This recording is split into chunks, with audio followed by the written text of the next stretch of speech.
Funny, isn't it, how the world sees what it wants to see?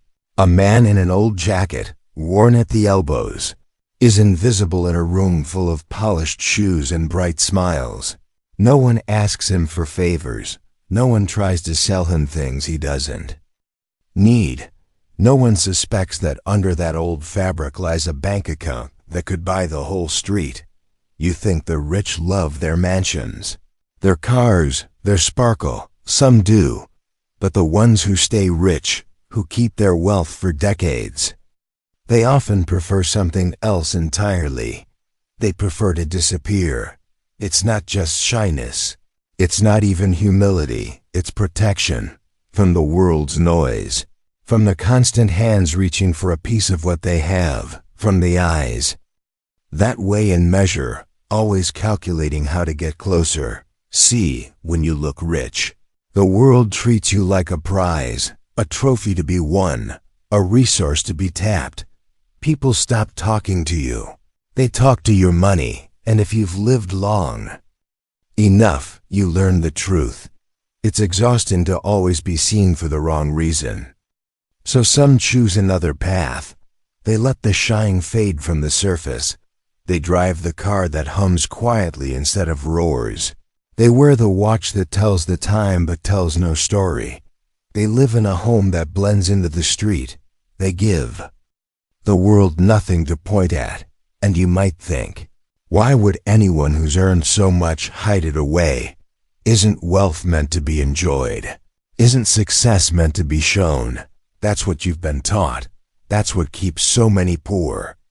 The belief that value only matters when it's visible. But let me tell you something. The moment you start living to prove you have money, that's the moment you start losing it. Because the performance becomes expensive, and the audience never leaves, and the applause always costs more than it gives. Those who pretend to be poor, they're not always pretending. Sometimes they're remembering. They remember the years when no one asked for their wallet, when friends came for coffee, not connections, when their worth was measured in trust, not transactions. They know the power of being underestimated. They can walk into a market and pay the same price as everyone else. They can sit in the corner of a café and listen. Unnoticed, they can buy without bargaining, sell without suspicion, because no one thinks they're holding gold in their hands. The rich who dress plain, who live plain, they are playing a different game, a quiet game, one where safety comes before show, one where freedom matters more than attention. And if you've never had money, you might not see the value in that, because you think the danger is in not having enough. But when you have more than enough, you learn there's another danger, having too many people know you do. So they stay hidden, not because they fear poverty, but because they fear the trap of wealth that must be defended every hour. They let the world believe what it wants to believe, and in that belief, they find peace.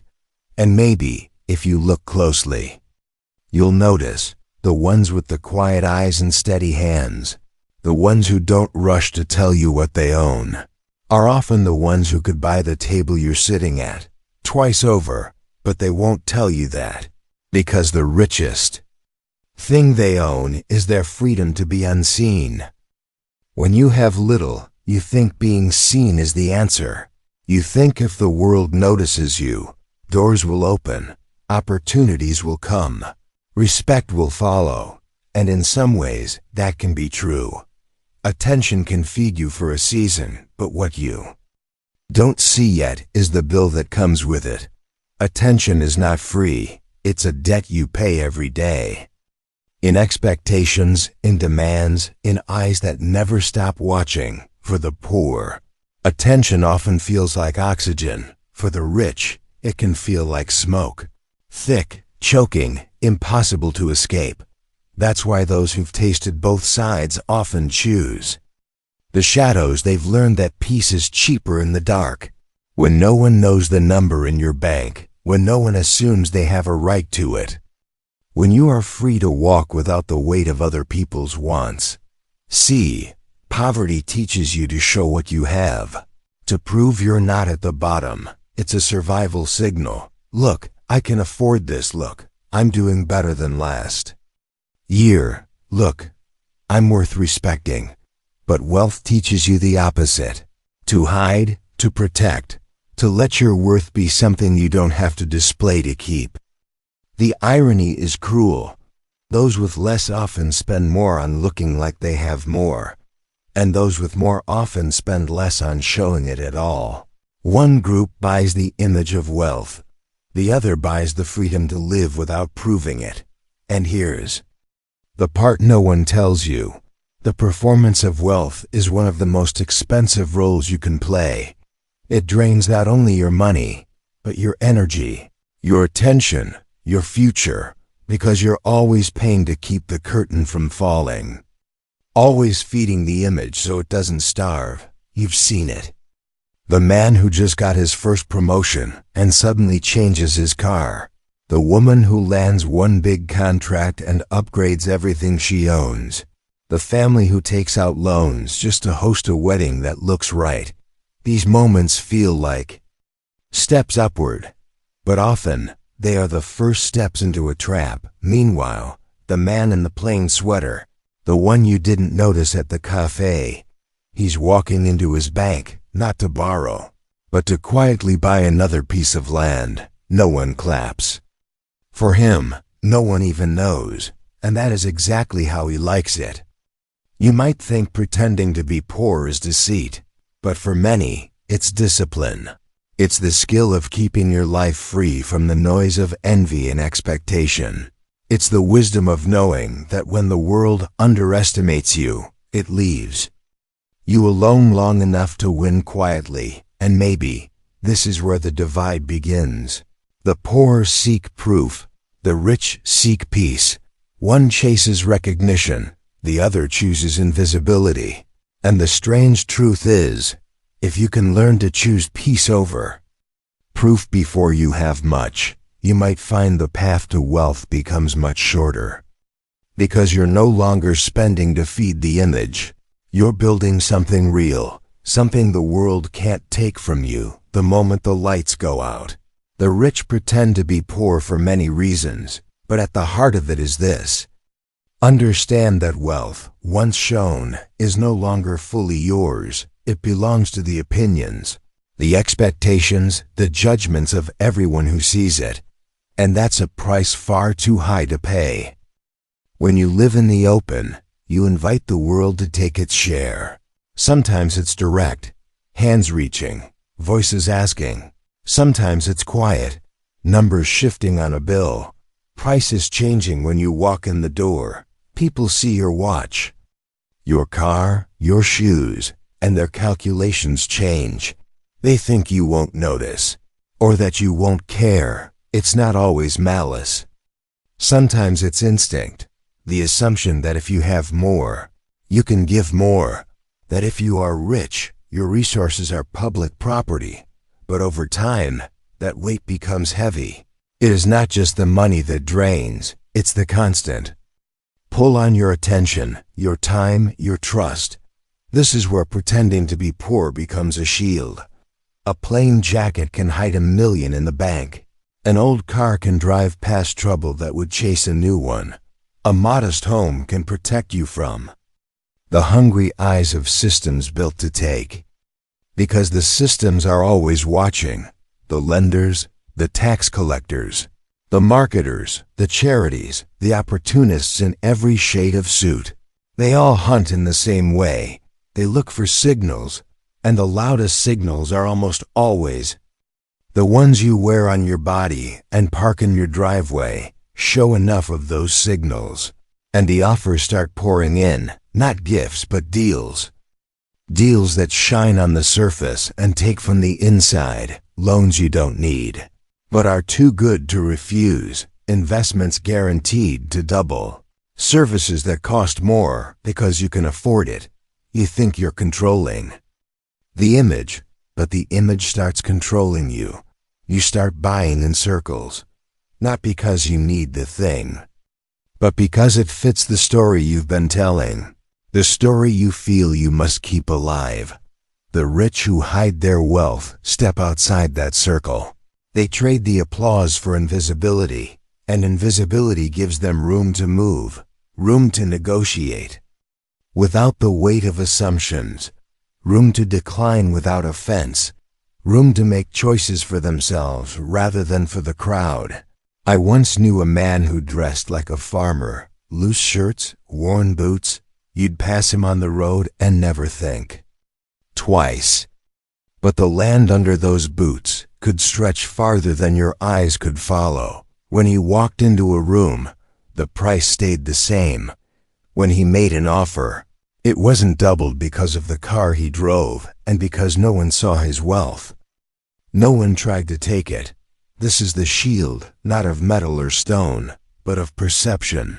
And it works because the world is distracted by the shine. If you don't carry the shine, you can carry your treasure safely. And here's what's worth remembering. Poverty is not always about the lack of money.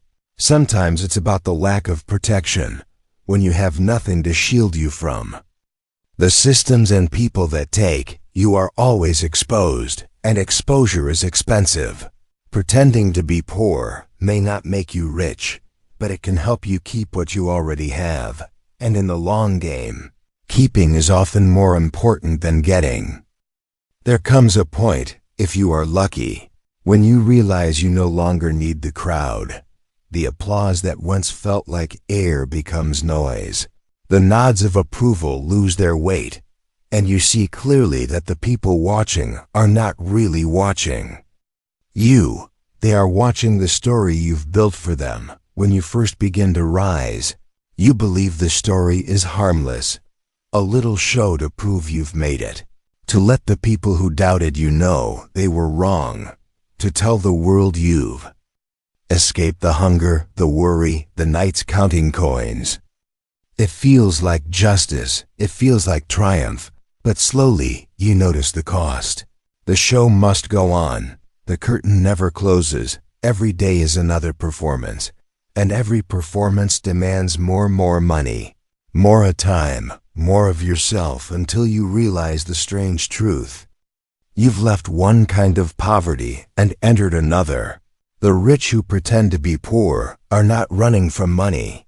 They are running from the stage. They have seen the trap that hides behind the spotlight, the way it locks you into an image you must defend, the way it leaves no room for mistakes, no space for quiet, the way it makes every decision about the audience instead of the actor. When you let go of the stage, you start to live differently. You stop buying for the story and start buying for the life. You stop worrying about how something looks and start caring about how it feels. The home becomes a place to rest, not impress. The car becomes a way to move, not a moving billboard of your worth. The clothes become fabric on skin, not a costume for the next scene. And something else happens. The distance between who you are and who you pretend to be begins to close. There is less to protect, less to hide. You can walk into any room without the burden of keeping up appearances. You can say no without explaining. You can say yes without suspicion. Your wealth, whatever its size, is no longer public property. It becomes yours again. This is not just about money. It is about power, the power to step off the stage and keep walking, the power to be more than what people think you own, the power to choose your life without asking for the audience's blessing. Those who stay poor in spirit, even when they earn more, often cannot let go of the stage. They fear disappearing. They fear becoming invisible. But invisibility is where freedom waits. It is where choices become real. It is where wealth can grow without being stolen, borrowed, or burned by the need to be seen when you no longer need to be admired. You become harder to touch. The claws of envy, the pull of comparison, the trap of performance, they slide off you because you are no longer in the place they can reach. You are not in the spotlight. You are somewhere quieter, somewhere stronger, and maybe that's the truest reason rich people love pretending to be poor. Not to fool the world, but to free themselves from it. Money grows best when it is left alone, not chased, not paraded, not constantly exposed to the winds of opinion. It needs stillness. The kind of stillness you can only find when no one is watching too closely. When you show your wealth, you invite more eyes to follow it. Some of those eyes will admire, but others will measure. And measuring often leads to meddling.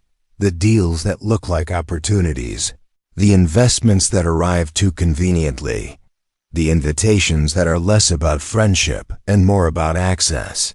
Every time you accept one of those, your wealth becomes busier, moving in and out of hands, tied to promises you didn't ask for, pressed into the shape of someone else's plan. But when you are invisible, when people believe you have less than you do, your money has room to breathe. You can plant it quietly in places that don't make headlines. You can let it grow without pressure to prove it's working. You can reinvest, adjust, take your time, because there is no audience demanding an encore before the seeds have even sprouted. I have seen this in business. The man who speaks little of his profits often has the most, because while others are polishing their trophies, he is planting his next harvest. While others are defending their image, he is defending his assets. The difference is not talent. It is where they put their energy. You must understand attention has a cost. The more people know about what you have, the more you must spend to protect it, in security, in legal fees, in endless explanations and justifications. The invisible man spends none of that. His wealth can grow in peace, because the world is busy looking elsewhere. It is not about hiding in fear. It is about choosing your battles. If you spend your strength defending the show, you will have little left for building the substance, and in the long game, it is the substance that wins, the quiet growth that no one claps for, the tree that deepens its roots before it reaches for the sky. For the poor, invisibility feels like erasure. For the wise, it feels like protection, because what is unseen cannot be easily taken, and what is safe can be patiently grown. That is why many rich people step back from the spotlight. Not because they dislike beauty or comfort, but because they know wealth is like a garden. The more you fence it from wandering hands, the more it can feed you for a lifetime, and maybe even feed those who come after you. And if you think about it, the world is full of loud riches that vanish and quiet riches that endure. One burns brightly for a moment. The other warms a home for generations. The choice is not about money. It is about how you want to live with it. Money changes the way people see you, even if you don't change. Even if your voice, your habits, your heart remain the same. The moment people believe you have more than they do, something shifts in the air.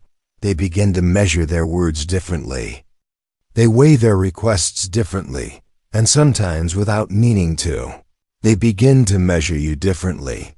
Some will draw closer, not to know you, but to know what you can give. Some will step back out of envy, out of pride, and a few will stay exactly where they were, unaffected, unmoved, seeing you the same way they always have. But here's the trouble. You can't tell who's who at first glance.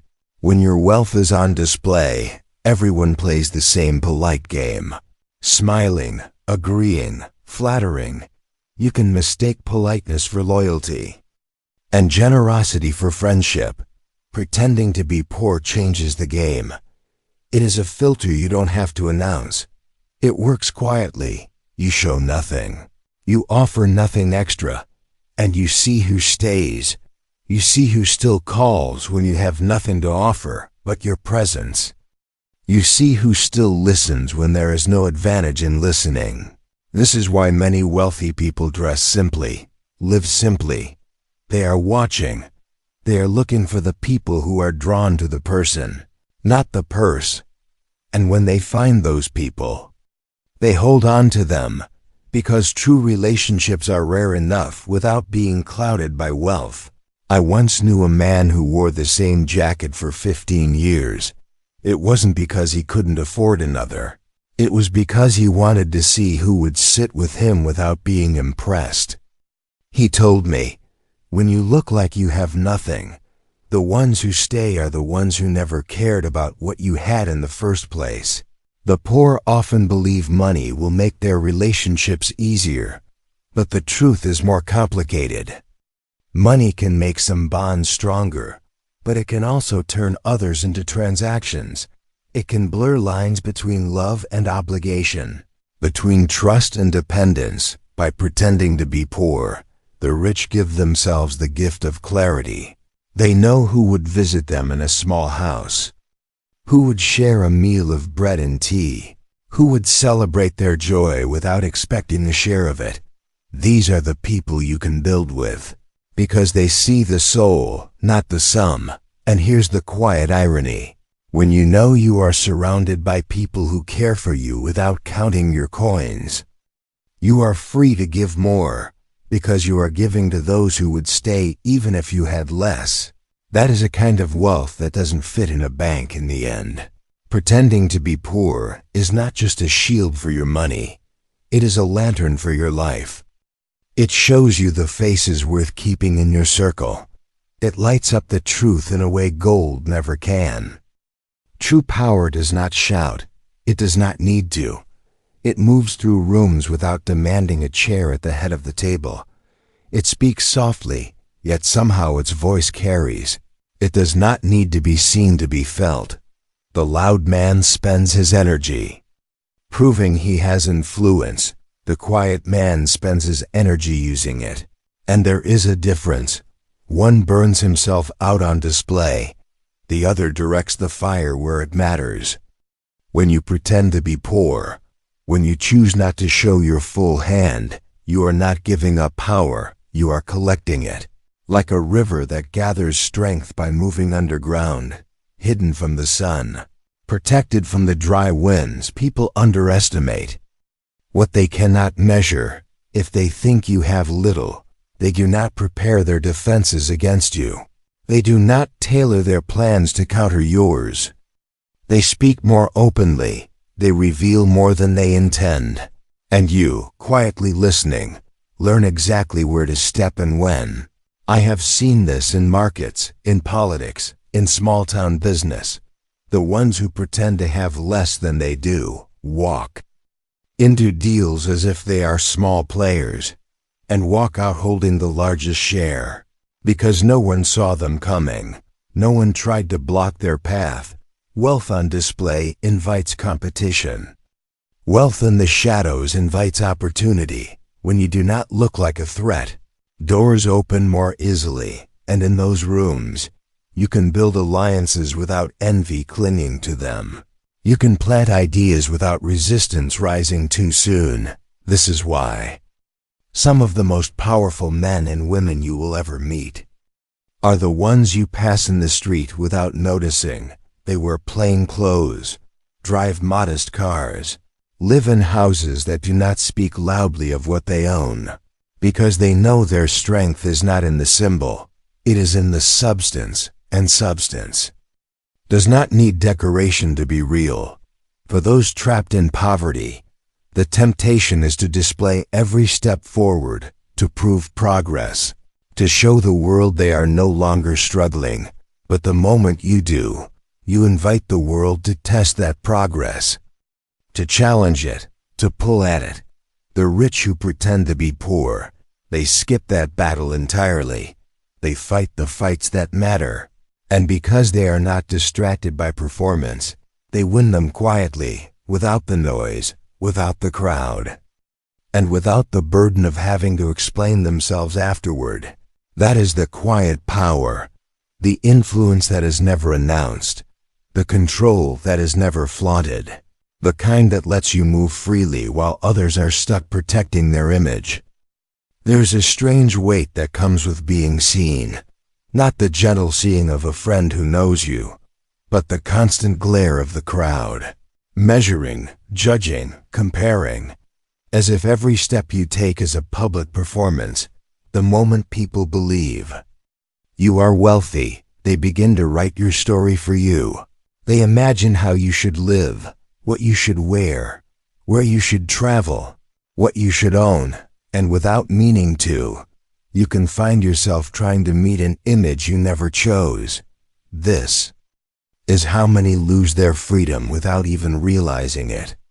They are no longer living for themselves.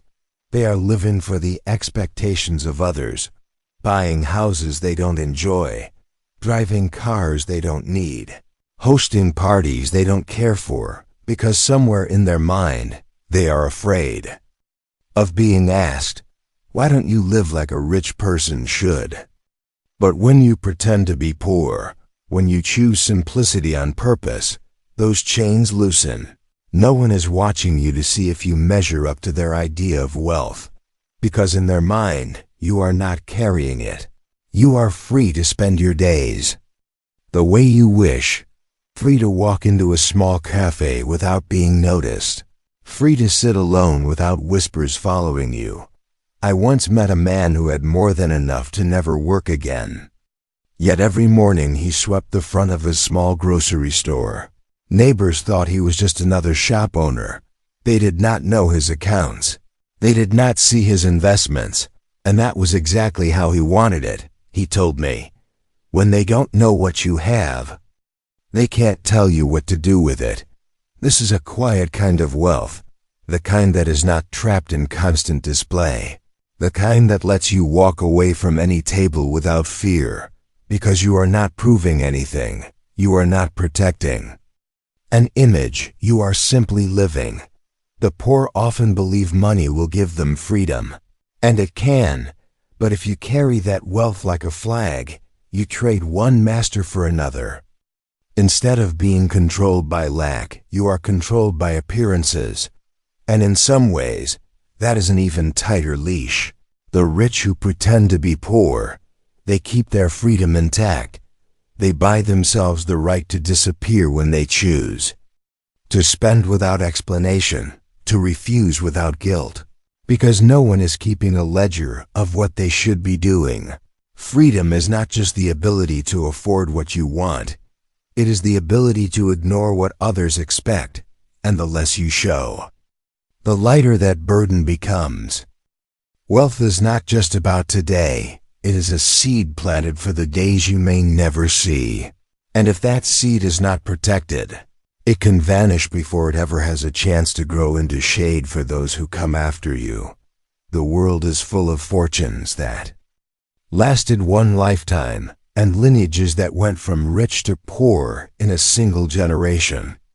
It is not always because the wealth was small. Often it is because the wealth was too visible, too tempting, too easy for careless hands to reach. When everyone knows you have it, the pull on that money begins long before it is ready to be passed down. Relatives make plans with it in their minds. Friends speak as though it belongs to them already, and even children, if they grow up believing the treasure is already theirs, lose the hunger to create, the discipline to protect, the respect for the work it took to earn. But when wealth hides itself, when it wears the plain clothes of a modest life, it moves through generations more quietly. It teaches by example instead of by indulgence. It tells the next in line, "You are not entitled to this." And so they learn to build their own. They grow the muscles of responsibility. And when they are finally trusted with the family storehouse, they are strong enough to carry it. I knew a farmer who owned land worth more than some cities. His children thought of him as just a man who woke before sunrise to tend his fields. They worked alongside him, planted in the heat, repaired fences in the rain. It was only after he passed that they discovered what he had left them, and by then, they knew the value of hard work. They knew the patience of planting and waiting. They knew not to squander what could feed their children's children. This is why rich people pretend to be poor. not to deceive for selfish gain, but to protect what they have built from being devoured too soon, from the greed of strangers, and the softness that can creep into the hearts of those who never had to earn. Money that is too easy to touch is money that disappears quietly, one choice at a time, one unearned luxury after another, until there is nothing left but stories. Stories of what used to be, and stories, no matter how beautiful, cannot feed a family. The quiet rich understand this, so they wear their wealth like a hidden root system. Strong, unseen, feeding the tree without drawing attention to the soil. Because in the end, it is not about how rich you look. It is about how long your wealth can stand, even after you are gone. You see, pretending to be poor is not really about pretending at all. It is about choosing what matters. It is about living in a way that keeps your life light enough to carry, and your mind clear enough to see. It is not a costume, it is a shield. It protects you from envy, from the pull of false friendships, from the traps that open when others believe they know what you have. It keeps you from being owned by your own possessions, from building a cage out of gold and locking yourself inside, from turning your wealth into a stage you have to stand on every day, performing for an audience you never invited. The rich who live simply, who wear clothes that do not announce their value, who eat at tables where the food matters more than the menu. They have discovered something many never will, that life feels lighter when you are not being measured, and your choices are not dictated by how they will be seen. Poverty traps the body, display traps the soul, and somewhere in between lies the quiet ground where true wealth rests. Above need, below noise, this is where you can walk into a market without being followed, where you can sit under a tree without someone asking you for something, where you can make choices without having to justify them, not because you owe no one, but because no one is watching closely enough to think you do. I have seen men with little who lived free, and men with much who lived like prisoners. I have seen fortunes fade in the spotlight and grow in the shade, and I have learned this. The worth of wealth is not in how much you can show, it is in how much you can keep, not just in your bank, but in your time, in your peace, in your ability to live as you please. So when you see a rich man in plain shoes, when you notice a woman of means driving an old car, do not mistake it for lack. It may be the highest form of wealth, the kind that needs no witness, the kind that belongs only to them, and maybe, if you are listening closely, the kind you can carry for the rest of your life.